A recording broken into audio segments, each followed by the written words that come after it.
नमस्कार विद्यार्थी मित्रांनो, आज आपण प्रॉब्लेम सेट 1 मधला काही एग्जाम्पलचा अभ्यास करणार आहोत। त्याच्यातला पहिला जो क्वेश्चन आहे तो एमसीक्यूचा आहे। Choose the correct alternative for each of the following question. पहिला क्वेश्चन आहे to draw graph of 4x + 5y = 19 find y when x = 1। म्हणजे आपल्याला x ची व्हॅल्यू दिलेली आहे आणि y ची व्हॅल्यू फाइंड करायची आहे। तर आपण हे जे इक्वेशन दिलंय ते सॉल्व करायचं।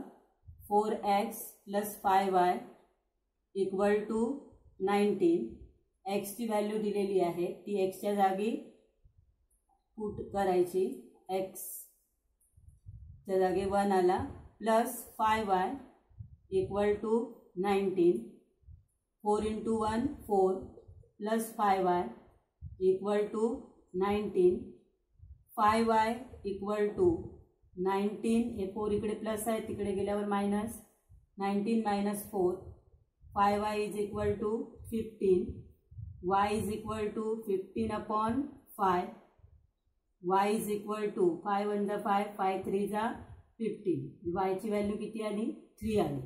आता 3 आन्सर असलेला ऑप्शन कोणता आहे? तर बी आहे, म्हणून याचं आन्सर जे आहे ते आन्सर बी येईल।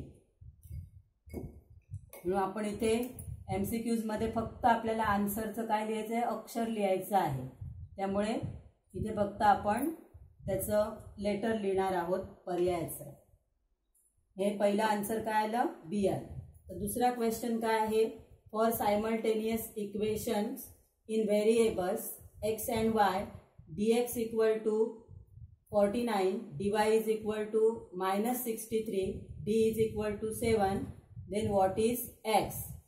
तर ही मेथड आहे क्रेमर्स मेथड ने आपण इक्वेशन सॉल्व करताना dx, dy आणि d या व्हॅल्यू काढतो।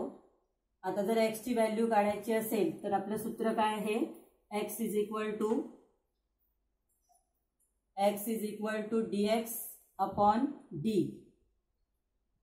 x = dx/d। मग dx दिलेला आहे 49 आणि d दिलेला आहे 7 = 7 × 1 = 7, 7 × 7 = 49, x = किती आले? 7 आले। मग 7 आन्सर असलेला ऑप्शन कोणता आहे? ए आहे, म्हणून या क्वेश्चनचा आन्सर येणार ए। इथे फक्त आपल्याला लेटर लिहायचं आहे, पण सॉल्व करून आपण ते आन्सर लिहिणार आहोत। त्यानंतर तिसरा प्रश्न आहे फाइंड द व्हॅल्यू ऑफ, हा डिटर्मिनंट दिलेला आहे त्याची व्हॅल्यू काढायची आहे। डिटर्मिनंटची व्हॅल्यू काढताना आपण काय करतो? क्रॉस मल्टिप्लिकेशन करतो। पहिलं क्रॉस मल्टिप्लिकेशन 5 आणि -4 चं, 5 × -4, आणि दुसरं क्रॉस मल्टिप्लिकेशन 3 × -7, आणि या दोघांची काय असते? सबट्रॅक्शन असते। मग 5 × -4 -20, आणि 3 × -7 त्याचा आन्सर येईल -21। तर हे मायनस मायनस साइन आलं तर हे 21 काय होतील? प्लस होतील। -20 + 21, या दोघांची साइन डिफरंट आहेत म्हणून त्यांची वजाबाकी होईल व आन्सर कोणता येईल? 1 येईल।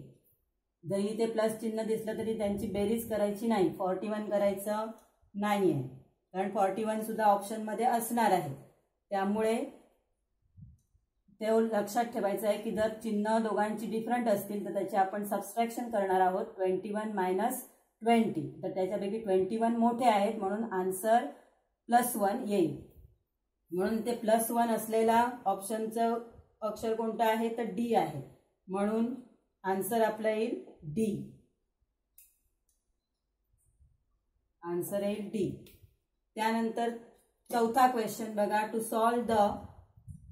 Solve x + y = 3, 3x - 2y - 4 = 0 by determinant method find d। Determinant method म्हणजे क्रेमर्स मेथड, त्याने डी फाइंड करायचं आहे फक्त आपल्याला, सगळं इक्वेशन सोडवायचं नाही आहे.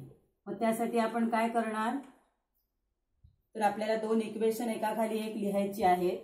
x plus y equal to 3, दुसरं इक्वेशन आहे 3x minus 2y equal to, हे 4 इथे मायनस आहे त्या साईडला गेले तर प्लस होतील, इक्वल टू 4.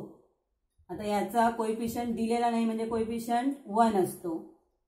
जर आपल्याला फाइंड काय करायचं आहे, डी फाइंड करायचं आहे, तर डी फाइंड करायचं असेल तर आपल्याला कोणता नंबर लक्षात ठेवायचा आहे, 12 नंबर लक्षात ठेवायचा आहे. 12 नंबर म्हणजे पहिला कॉलम आणि हा दुसरा कॉलम, हे दोन्ही कॉलम डिटर्मिनंट म्हणून घ्यायचे आहे. तर मग आपण डिटर्मिनंट म्हणून हे कॉलम घेऊ. पहिला कॉलम कोणता येईल, 1 3, आणि दुसरा कॉलम येईल +1 आणि -2, साइन सकट घ्यायचा आहे. आता हे डिटर्मिनंट सॉल्व करायचं. डी इज इक्वल टू, हा डिटर्मिनंट येईल पहिला 1 इंटू -2, हे मल्टिप्लिकेशन पहिला येईल, मायनस दुसरं मल्टिप्लिकेशन 1 इंटू 3, मग 1 इंटू -2 आणि 1 इंटू 3 आणि हे मायनस चिन्ह फॉर्म्युलामधलं आहे. -2 -3 दोघांचंही साईन काय आहे, सेम आहे, म्हणजे यांची ॲडिशन होईल आणि आन्सर आपलं येईल -5. दोघांना जे चिन्ह असेल तेच आन्सरचं चिन्ह असेल, म्हणजे -5 आन्सर असलेला ऑप्शन कोणता आहे, तर सी आहे. म्हणून आपल्याला उत्तर काय लिहायचं आहे, सी लिहायचं. त्यानंतर आहे 5वा प्रश्न. ax plus by equal to c and mx plus ny equal to d and an is not equal to bm, then these simultaneous equation have. काही तिथे ऑप्शन दिलेले आहेत. Only one common solution, no solution, infinite number of solution and only 2 solution, असे म्हणजे याची उत्तर. Solution म्हणजे ह्या दोन इक्वेशन जर सॉल्व्ह केली तर त्याचं उत्तर एकच पेअर येईल किंवा 2 पेअर येतील किंवा इन्फायनाइट पेअर येतील किंवा येणारच नाही सोल्युशन, असे त्याचे ऑप्शन दिलेले आहेत. मग त्यापैकी योग्य ऑप्शन आपल्याला निवडायचा आहे. तर यासाठी आपल्याला लक्षात ठेवायचं आहे की जर पहिल्या इक्वेशनचा एक्सचा कोएफिशियंट त्याचे रेशो a/m, एक्सचा कोएफिशियंट या इक्वेशनमध्ये a आहे, या इक्वेशनमध्ये m आहे, त्याचा रेशो, वायच्या कोएफिशियंटचा रेशो घेतला b/n. हे जर दोन रेशो इक्वल नसतील, a/m is not equal to b/n, then these two equation have only one solution. आता ह्यांनी काय दिलेलं आहे एक कंडिशन, तर an is not equal to bn. जर तुम्ही क्रॉस मल्टिप्लिकेशन केलं तर काय मिळेल तुम्हाला, an आणि bn. an is not equal to bn, म्हणजेच हे दोन रेशो इक्वल नसतील तर ह्या दोन इक्वेशन सॉल्व्ह केल्यानंतर आपल्याला त्याची एकच सोल्युशन मिळेल. म्हणून पहिला ऑप्शन जो आहे तो ऑप्शन आपला बरोबर आहे, only one common solution. Only one common solution याचा जो ऑप्शनचा नंबर आहे तो ए आहे, असा आन्सर येईल. आणि हे दोन्ही जर रेशो इक्वल आले आणि हाही रेशो इक्वल आला, इक्वल टू C1/C2, म्हणजे हे जे स्थिर पद आहेत, कॉन्स्टंट टर्म आहेत, ते पण जर इक्वल असतील तर या इक्वेशनची सोल्युशन जी आहे ती इन्फायनाइट असतात. आणि हे दोन रेशो समान आहेत, पण हे नाही समान आहे, तिसरा रेशो समान नाही आहे, तर त्या दोन लाईन्स ज्या आहेत त्या पॅरलल असतात. तर अशा प्रकारे तुम्ही हे लक्षात ठेवायचं आहे फक्त सोल्युशन लिहिताना. अशा प्रकारे हा आपला जो पहिला क्वेश्चन आहे तो क्वेश्चन सॉल्व्ह झाला. पण अशी अंदाजे उत्तरं लिहायची नाहीये, ती सॉल्व्ह करूनच आपल्याला ही आन्सर करेक्ट लिहायची आहे. दुसरा क्वेश्चन आहे, complete the following table to draw the graph of 2x minus 6y equal to 3. 2x minus 6y equal to 3. या इक्वेशनचा ग्राफ काढण्यासाठी आपल्याला हे टेबल कंप्लीट करायचं आहे. तर त्याच्यामध्ये पहिलं x ची व्हॅल्यू -5 दिलेली आहे. Put x is equal to -5. x च्या जागी आपण -5 ठेवले. 2 ब्रॅकेटमध्ये -5 -6y equal to 3. 2 into -5 -10 -6y equal to 3. -10 हे -10 आहेत, इकडे गेल्यावर +10 होतील. -6y equal to 3 + 10 -6y equal to 13. y is equal to 13 upon -6 म्हणजे y is equal to -13 upon 6. ही y ची व्हॅल्यू आली, ती आपल्याला इथे लिहायची आहे. y ची व्हॅल्यू आली -13 अपॉन 6. ही तुमची फिलअप आहे, त्याला चौकट करायची आहे आणि इकडे येईल -5 -13 अपॉन 6. याला आपण काय करायचं आहे, चौकट करायची. त्यानंतर दुसऱ्या इक्वेशनसाठी y ची व्हॅल्यू काय दिली आहे, 0 दिली. इक्वेशन सेम आहे, पण आता इथे put y is equal to 0. 2x minus 6 ब्रॅकेटमध्ये y ची व्हॅल्यू काय येईल, 0 येईल, equal to 3. 2x 6 into 0 0 minus 0 plus 0 काही लिहू शकता, equal to 3. 2x equal to 3 plus 0. 2x equal to 3. x is equal to 2 इथे मल्टिप्लाय आहे, इथे आल्यावरती डिवाइड होते 3/2. जे y ची व्हॅल्यू 0 असेल तर x ची व्हॅल्यू किती येते, 3/2 येते. आन्सर मिळालं की आपण त्याला काय करायचं आहे, चौकट करायची, ब्लॉक करायचं आहे. आणि इथे आन्सर येईल 3/2. x ची व्हॅल्यू आपण नेहमी पहिली लिहितो, नंतर y ची व्हॅल्यू. अशा प्रकारे हे तुम्हाला टेबल कंप्लीट करता येईल. त्यानंतर आपण 4th क्वेश्चन बघणार आहोत. 3rd क्वेश्चन जो आहे तो ग्राफचा आहे, त्यामुळे आपण 4th क्वेश्चन पाहणार आहोत. पहिला 4th क्वेश्चनमध्ये find the value of each of the following determinant. डिटर्मिनंटच्या व्हॅल्यू काढायच्या आहे. तर डिटर्मिनंट मी लिहिलेले आहेत. आता व्हॅल्यू कशा काढायच्या आपण पाहिलेलं आहे, पुन्हा आपण ही काय करतोय, रिव्हिजन करतोय.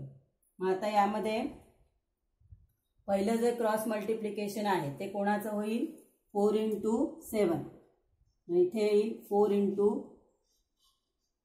7 minus 3 into 2.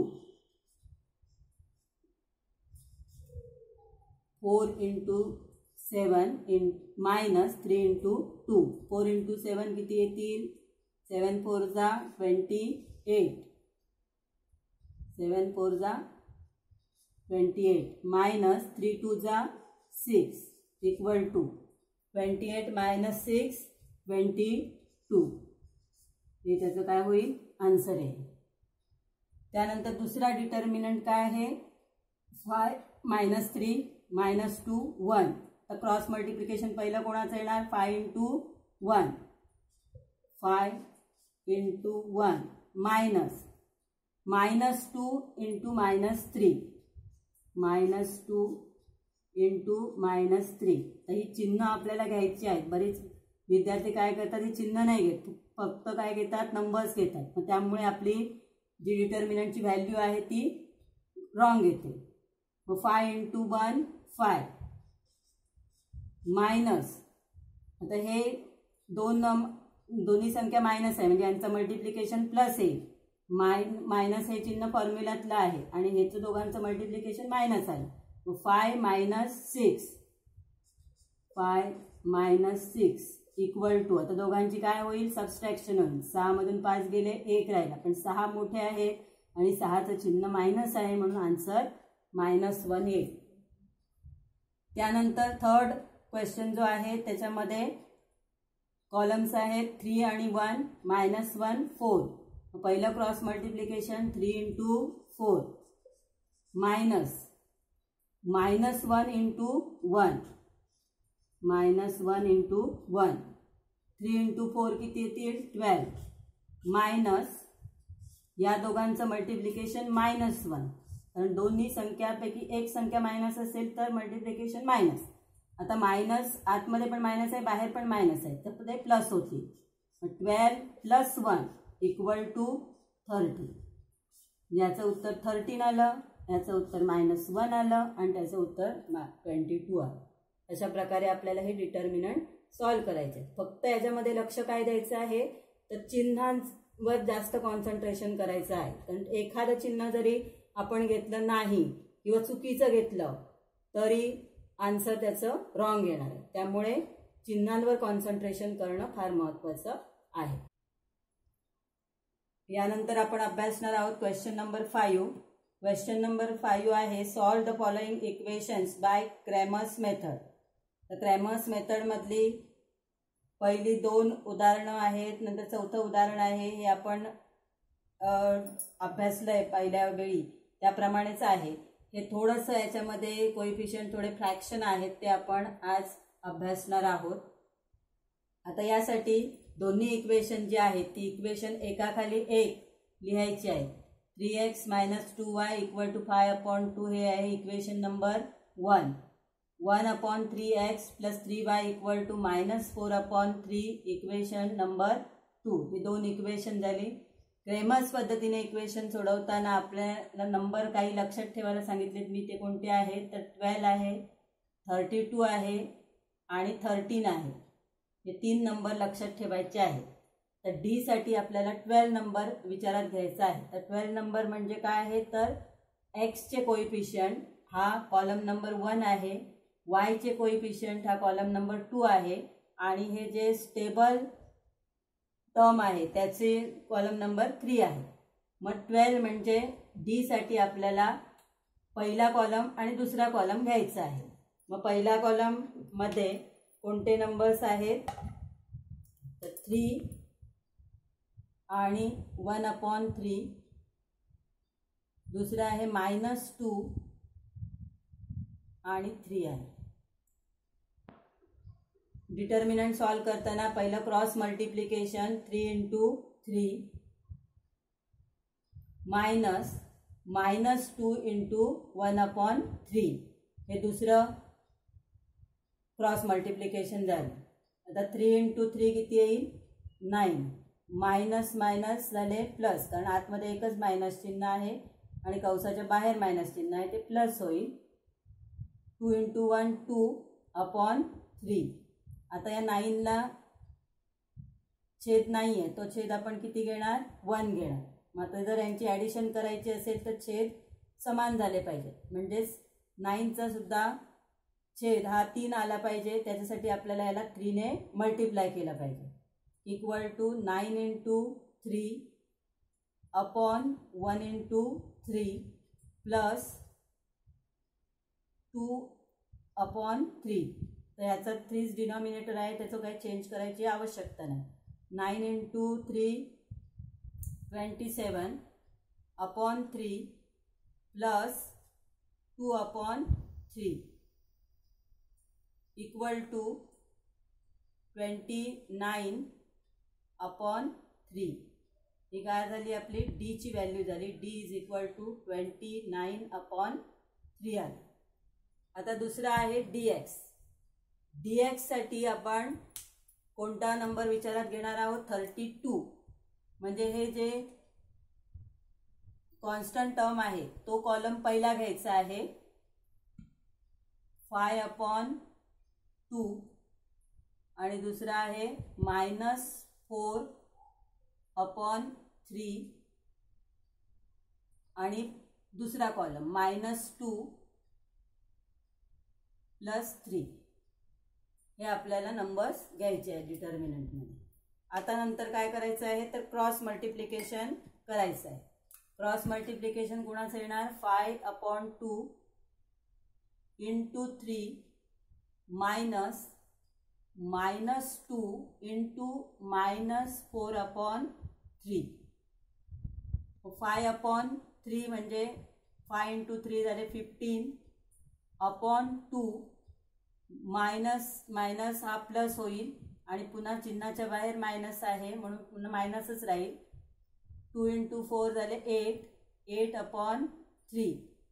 आता याचे छेद दोघांचे भिन्न आहेत, डिनॉमिनेटर भिन्न आहेत, तर आपल्याला ते सेम करायला पाहिजे. यासाठी 3 ने 15ला मल्टिप्लाय करायचं आहे, 2 ने 8ला मल्टिप्लाय करायचं आहे. 15 × 3 -8 × 2 अपॉन या दोघांचंही मल्टिप्लिकेशन 2 × 3. 15/3 45 -8 × 2 16/6. 45 - 16 29/6. ही कोणाची व्हॅल्यू झाली dxची. dx = 29/6.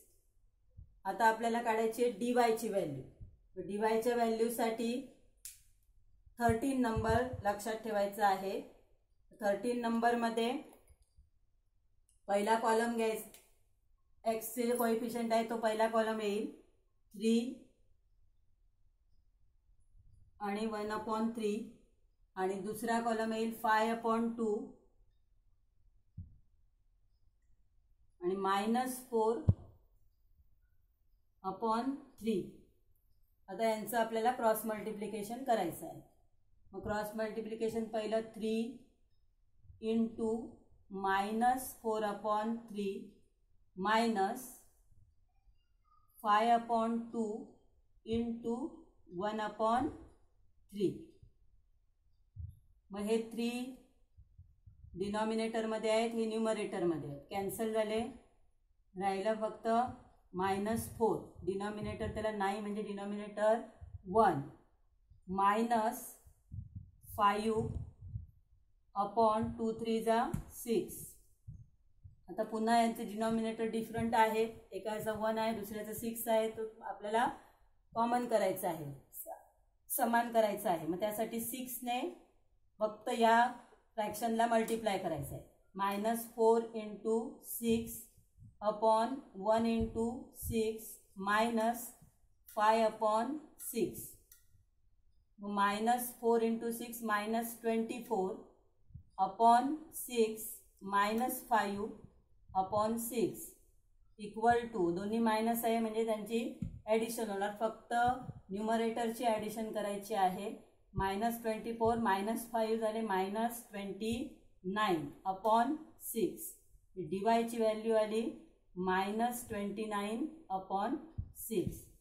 म्हणजे d ची व्हॅल्यू आहे 29/3. dx आला 29/6. इकडे 29/3 आहे, ते 29/6 आणि इथे -29/6. अशा आपल्याला 3 व्हॅल्यूज मिळाल्या. त्याच्यावरून आपण x आणि y च्या व्हॅल्यूज काढणार आहोत. आता x ची व्हॅल्यू काढण्यासाठी फॉर्म्युला काय आहे, x = dx/d. मग x = dx ची व्हॅल्यू आपली आली 29/6 अपॉन d ची व्हॅल्यू काय आहे 29/3. x = पहिला जो फ्रॅक्शन आहे तो तसाच राहील 29/6 आणि दुसरा फ्रॅक्शन जो आहे तो उलटून मल्टिप्लाय होईल × 3/29. 29 हे डिनॉमिनेटरमध्ये आहे, हे न्यूमरेटरमध्ये आहेत, कॅन्सल झाले. x = 3/6. इथे पुन्हा तुम्ही भाग लावू शकता. 3 × 1 = 3, 3 × 2 = 6. Therefore x is equal to 1/2. एक्सची व्हॅल्यू आली 1/2. आता आपल्याला काढायची आहे वायची व्हॅल्यू. वायसाठी फॉर्म्युला आहे y is equal to dy/d. y is equal to dy आपल्याला -29/6 अपॉन d ची व्हॅल्यू काय आली आहे आपली 29/3. y इज इक्वल टू पहिला फ्रॅक्शन आहे तसं -29/6. दुसरा जो डिनॉमिनेटरचा फ्रॅक्शन आहे तो उलटून मल्टिप्लाय करायचा आहे 3/29. तर 29 न्यूमरेटर आणि डिनॉमिनेटर मधले कॅन्सल झाले. मग इथे राहील 1. -1 × 3 -3/6. Therefore y is equal to 3 1 जा 3, 3 2 जा 6, -1/2. Therefore solution is x y equal to एक्सचा कोऑर्डिनेट पहिला लिहा 1/2 आणि वायचा आहे -1/2. अशा पद्धतीने आपल्याला हे सॉल्व करायचं आहे. आता क्वेश्चन नंबर 7 आहे जो ॲक्टिव्हिटीचा आहे. तो जो क्वेश्चन आहे तो क्वेश्चन मी लिहिला नाही आहे बोर्डवर, तो मी वाचते. अ 2 digit number and the number with interchange add up to 143. In the given number, the digit in the unit place is 3 more than the digit in the 10 place. Find the original number. असा हा problem आहे. आता त्याची ही activity दिलेली आहे ती आपल्याला पूर्ण करायची आहे. पहिला आधी प्रॉब्लेम जो आहे तो आपण नीट समजून घेऊ. 2 digit number and the number with digit interchange म्हणजे एक 2 अंकी संख्या आहे आणि त्या 2 अंकी संख्येतील अंकांची अदलाबदल करून आलेली जी संख्या आहे या 2 संख्यांची बेरीज ही 143 आहे. ही पहिली कंडिशन आहे. दुसरी कंडिशन आहे in the given number the digit in the unit place म्हणजे युनिट प्लेस म्हणजे एकक स्थानचा जो डिजिट आहे तो 3 more than the digit in the 10 place. हा जो डिजिट आहे तो 10 प्लेसच्या डिजिटपेक्षा 3 ने मोठा आहे. ही दुसरी कंडिशन आहे. Find the original number. आपल्याला मूळ संख्या शोधायची आहे. तर यासाठी ही ॲक्टिव्हिटी दिलेली आहे ती मी पूर्ण लिहिलेली आहे. ही ॲक्टिव्हिटी आपण समजून घेऊ.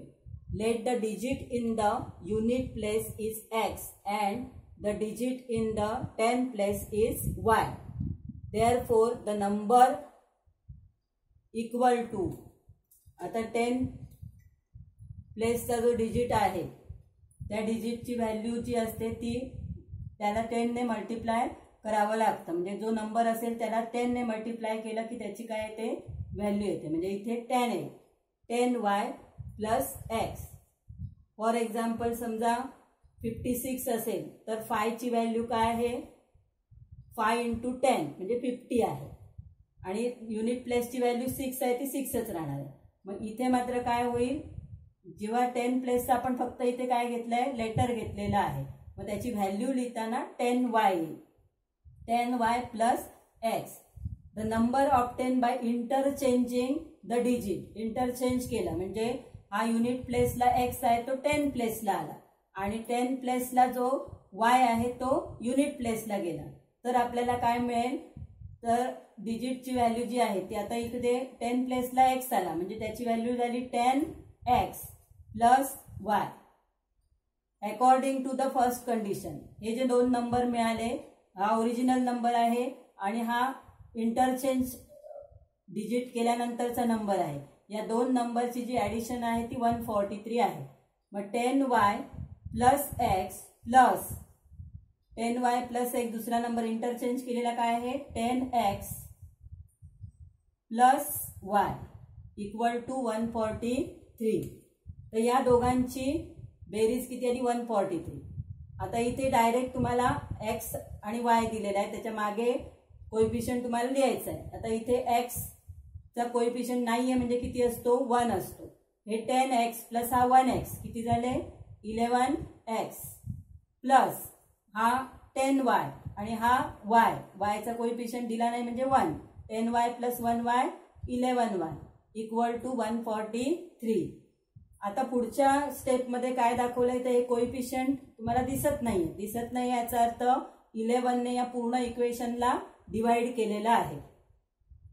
मग 11x अपॉन 11 इक्वल टू काय x 11y upon 11y 143 upon 11 143 ला 11 ने डिवाइड केलं तर किती येतील 143 अपॉन 11 11 1 जा 11 14 मधून 11 गेले 3 राहिले 11 3 जा 33 म्हणजे किती येतील इथे 13 येतील.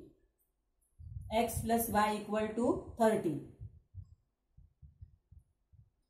आता second condition from second condition digit in unit place equal to digit in 10 place plus 3. Unit प्लेसचा जो नंबर आहे तो 10 प्लेस पेक्षा 3 ने मोर आहे म्हणजे जास्त आहे. तर unit in the digit in unit place काय आहे x आहे. मग डिजिट इन 10 प्लेस काय आहे y आहे y प्लस 3. आता y हा या साईडला आला की मायनस होईल x minus y equal to 3. हे झालं इक्वेशन 2. हे इक्वेशन आहे 1. यामध्ये y चे जे कोएफिशियंट आहेत ते सेम आहेत आणि त्यांचं साइन जे आहे इथे साइन प्लस आहे इथे मायनस आहे म्हणजे अपोजिट साइन आहे. तर ह्या दोन इक्वेशनची काय होणार आहे ऍडिशन होता ऍडिंग इक्वेशन 1 and 2. तर त्यांनी डायरेक्ट दिलेलं आहे ऍडिशन करून. तर आपण कच्चं पण करू शकतो साईडला. तर x प्लस y म्हणजे इथे y जो आहे कॅन्सल होईल आणि x प्लस x किती होतील 2x होतील आणि 13 प्लस 3 किती होतील 16 होतील. 13 प्लस 3 16 म्हणजे इथे नंबर 16 आहे. मग हा इकडे 2x ला मल्टिप्लाय आहे इकडे गेल्यावर डिवाइड होईल x इज इक्वल टू 8 आलं. Putting the value of x in equation 1 x plus y equal to 13 8 plus इकडे काय येईल y आहे तसंच येईल कारण y ची व्हॅल्यू आपल्याला काढायची आहे. x 8 plus y equal to 13 y is equal to हे 8 त्या साईडला गेले तर काय होतील मायनस होतील 13 मायनस 8 13 मायनस 8 किती राहतील 5. Therefore the original number is original number आपला काय आहे 10y प्लस x. मग 10 y च्या जागी जर 5 ठेवले तर 10 इंटू 5 किती होतील 50 50 प्लस 8 इक्वल टू 58. अशा प्रकारे ही थोडी कृती जी आहे ऍक्टिव्हिटी आहे ती आपल्याला कंप्लीट करायची आहे. काही ठिकाणी तुम्हाला बेरीज वजाबाकी ज्या आहेत या क्रिया कराव्या लागतील ते साईडला आपण करू शकतो आणि उत्तरं इथे फायनल लिहू शकतो.